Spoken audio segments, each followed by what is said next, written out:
সেদিন রাত ১২টায় আমার ভীষণ বার্গার খেতে ইচ্ছে করছিল। বাট এত রাতে তো কেউ রেস্টুরেন্ট বা কোনো কিছু খোলাও থাকে না। আর এত রাতে তো বাইরে থেকে বার্গার কিনে আনাও সম্ভব না। তো ভাবলাম যে না, আমি বাসায় বানায় ফেলি।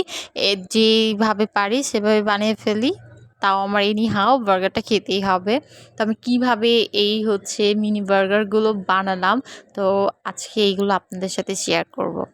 তো চলেন ভিডিওটা শুরু করা যাক। হ্যালো গাইস, আসসালামু আলাইকুম। আমি লাবণ্য। তো বার্গার বানানোর জন্য প্রথমেই যেটা দরকার সেটা হচ্ছে বার্গার বান। তো এই বার্গার বানগুলো আগে থেকে আমার ঘরে ছিল। তো এইগুলো কিন্তু আমি নিজেই বানিয়েছিলাম। এর ভিডিও কিন্তু আমার চ্যানেলে আমি পোস্ট করেছি। তো এই তো বার্গার বানগুলো আমি কেটে দেন সুন্দরভাবে এগুলো একটু ফ্রাই করে নিচ্ছি, এতে করে ভিতরটা একটু ক্রিস্পি হয়। মানে আমি যেভাবে পারি ওইভাবে করে আমি বানাচ্ছি আর কি। আমি কোনো রেসিপি দেখে বা কোনো কিছু না, একদম আমি নিজে থেকে আমি যেভাবে ইচ্ছা ওইভাবে করে আমি বানাচ্ছি আর আপনাদেরকে দেখাচ্ছি আর কি। এরপর আমি একটু বার্গার সস বানিয়েছিলাম। এটা mayonnaise, tomato ketchup and chicken কিছুটা ভেজে রেখেছিলাম। ওইটা একসাথে মিক্সড করে আমি এই সসটা বানিয়েছি। তো এই সসের ক্লিপটা ছিল যে আমি কীভাবে বানালাম, বাট এটা ডিলিট হয়ে গিয়েছে, এজন্য আমি আপনাদের মুখেই বলে দিলাম। তারপর উপরে কিছুটা চিজ ইউজ করেছি, বাসায় আগে থেকেই চিজটা ছিল।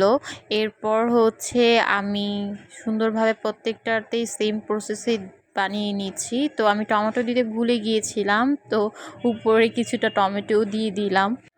আর বার্গার সসটা যদি অনেক বেশি ইয়ামি বা অনেক টেস্ট হয়, সেক্ষেত্রে কিন্তু বার্গারটা এমনিতেই ইয়ামি হয়।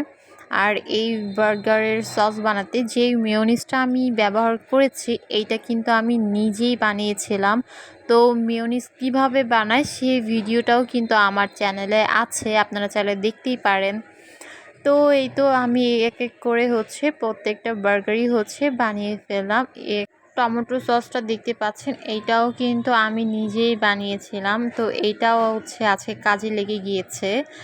তো বাসায় এরকম সব কিছু রেডি থাকলে অনেক কিছু বানানোর সময় অনেক হেল্প হয়। তো এই তো আমার প্রত্যেকটা বার্গার রেডি। এখন আমি লো আছে একদম এগুলোকে ভেজে নিব। তো এতে করে আমার ভিতরের চিজটাও মেল্ট হয়ে যাবে, অ্যান্ড নিচের পার্টটা অ্যান্ড উপরের পার্টটাও অনেকটা ক্রিস্পি হবে। তো এই তো এক এক করে আমি প্রত্যেকটা বার্গার দিয়ে দিচ্ছি, দেখতেই পাচ্ছেন। আর বার্গারটা কিন্তু একটু ক্রিস্পি হলে খেতে কিন্তু খুব বেশি ভালো লাগে। আমার ক্রিস্পি বার্গারই বেশি ভালো লাগে।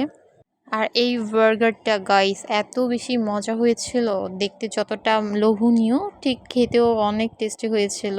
তো আমার ভিডিওটা সবার কেমন লাগলো সবাই কমেন্টস করে জানাবেন। সবাই ভালো থাকবেন। আল্লাহ হাফিজ।